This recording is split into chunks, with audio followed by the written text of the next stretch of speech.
আসসালামু আলাইকুম।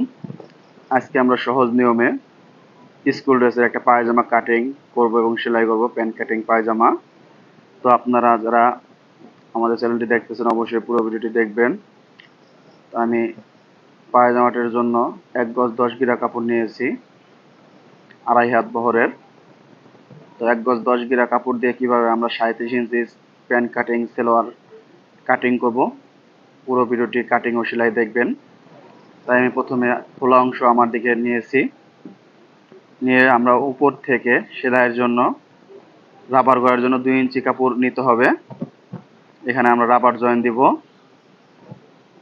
রাবারের অংশ নেওয়ার পরে আমরা পাশ থেকে এভাবে খোলা অংশ থেকে নিচ বরাবর দাগ দিয়ে নিব শেপ কাট দিয়ে।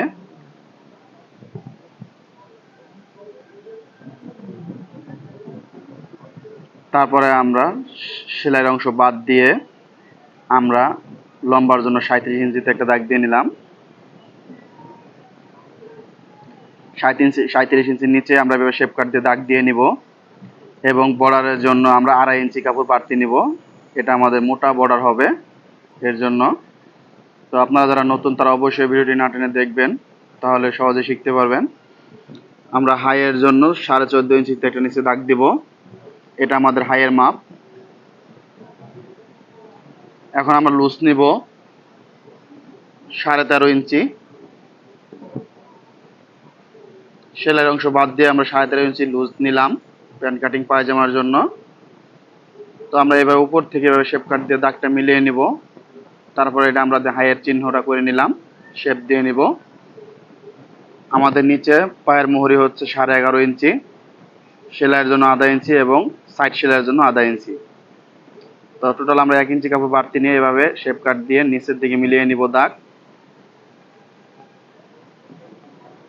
সুন্দর করে শেপ কাট এভাবে ধরে মিলিয়ে নেবেন দাগগুলো। এখন আমি কাটিং করে নিব। তো আমি কিন্তু প্রথমে সিঙ্গেল করে কেটে নিয়েছি, যেহেতু কাপড় কম, আমরা বেশি পানার কাপড়। তো প্যান যেভাবে কাটিং করে আমরা সেম একইভাবে কাটিং করে নিব।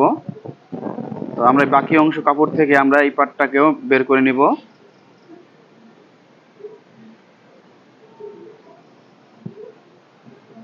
এভাবে আমরা বাকি অংশ কাপড়ের উপরে এভাবে রেখে আমরা কাটিং করে নিব। খুবই কম কাপড় দিয়ে আমরা কিন্তু প্যান্ট কাটিং সালোয়ারটি কাটিং করলাম। আমাদের যারা যারা কাটিং করতে না পারে তাদের কিন্তু ২ গজ ৪ গিরা কাপড় লাগে। তো এখন আমি সেলাই করে নিব। প্রথমে আমরা সাইডে সেলাইটা দিয়ে নিব প্যান্ট কাটিং যেহেতু।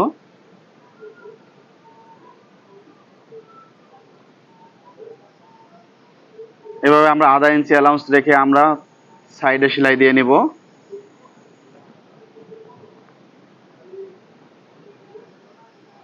তারপর আমরা উপরে টপসিন দিব। প্রথমে আমি লবের টপসিনটা দিয়ে নিতেছি। সুন্দর করে আমরা লবটা যেন ঠিক থাকে, আমরা যদি সেলাইটা যত সুন্দর দিব ততই ভালো লাগবে, যেহেতু এটা আমাদের প্যান্ট কাটিং সেম প্যান্ট সিস্টেমই হবে। এখন আমরা ১ ফিটে আরেকটা সেলাই দিয়ে নিব। তাহলে আমাদের সাইডে ২টা করে সেলাই থাকবে, টপসিন থাকবে ২টা।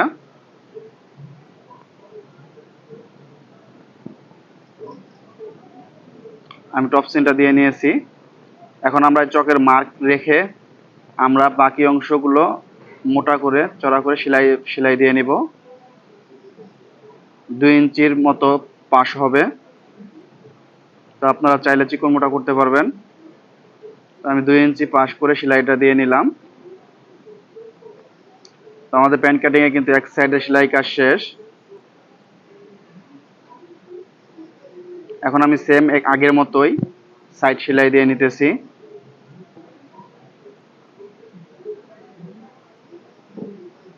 তারপরে আমরা প্রথমে লবে একটা টপসিন দিয়ে নেব, এটা আমাদের সাইডের সেলাইটা। তারপর পাশ দিয়ে সেম একইভাবে। এখন আমি নিচের বর্ডারটা সেম আগের মতোই করে নিব।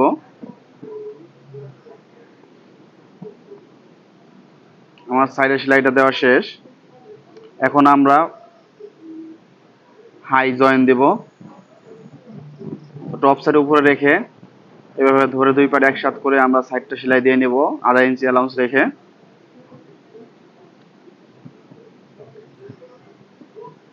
সুন্দর করে সেলাইগুলো দিলে অবশ্যই আমরা ডাবল সেলাই দিব, কারণ এক সেলাইয়ের কোনো ভরসা নাই।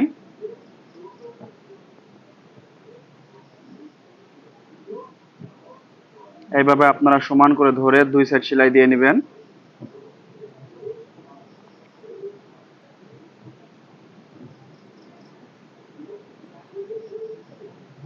আমি ডাবল সেলাই দিয়ে নিতেছি।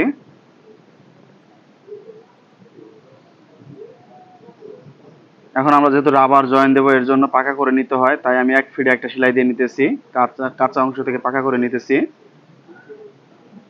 এইভাবে আপনারা 1 ফিটে একটা সেলাই দিয়ে নেবেন।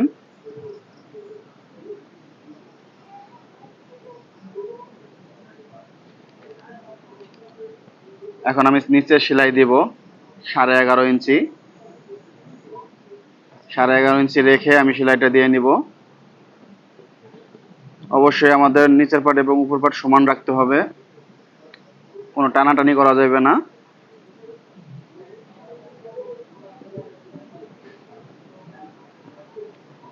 আমরা হাইটা সুন্দর করে মিলিয়ে নিব, হাইয়ের সেলাইটা যাতে ছোট কম বেশি না হয়।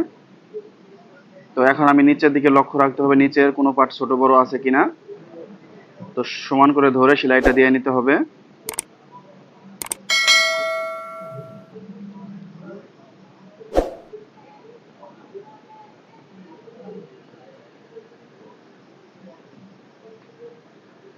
এখন আমি দুই পা মিলিয়ে নিতেছি সমান আছে কিনা। অবশ্যই ডাবল সেলাই দিতে হবে।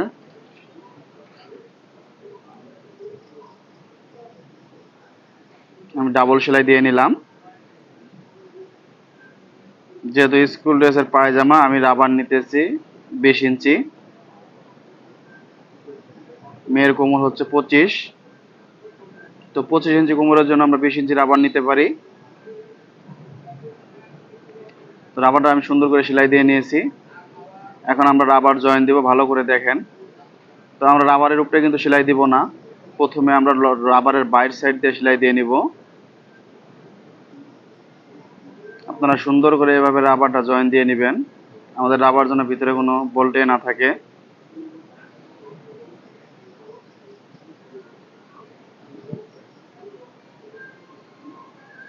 আমি প্রথমে রাবার ঘরের ভিতরে ঢুকে নিয়েছি। এখন আমরা সুন্দর করে টেনে মিলিয়ে নিব যাতে সমান হয়ে থাকে। তো এখন আমি মাঝখান থেকে দুইটা সেলাই দিব। আমাদের প্যান কাটিং সেলাই করা কিন্তু শেষ। যদি অবশ্যই আমাদের ভিডিওটি ভালো লাগে, অবশ্যই আমাদের চ্যানেলটি সাবস্ক্রাইব করবেন এবং আমাদের মতামত কমেন্টের ইনবক্সে লিখবেন। তো আমরা এত কষ্ট করে ভিডিও বানাই, যদি আপনারা লাইক কমেন্ট না করেন, সাবস্ক্রাইব করবেন।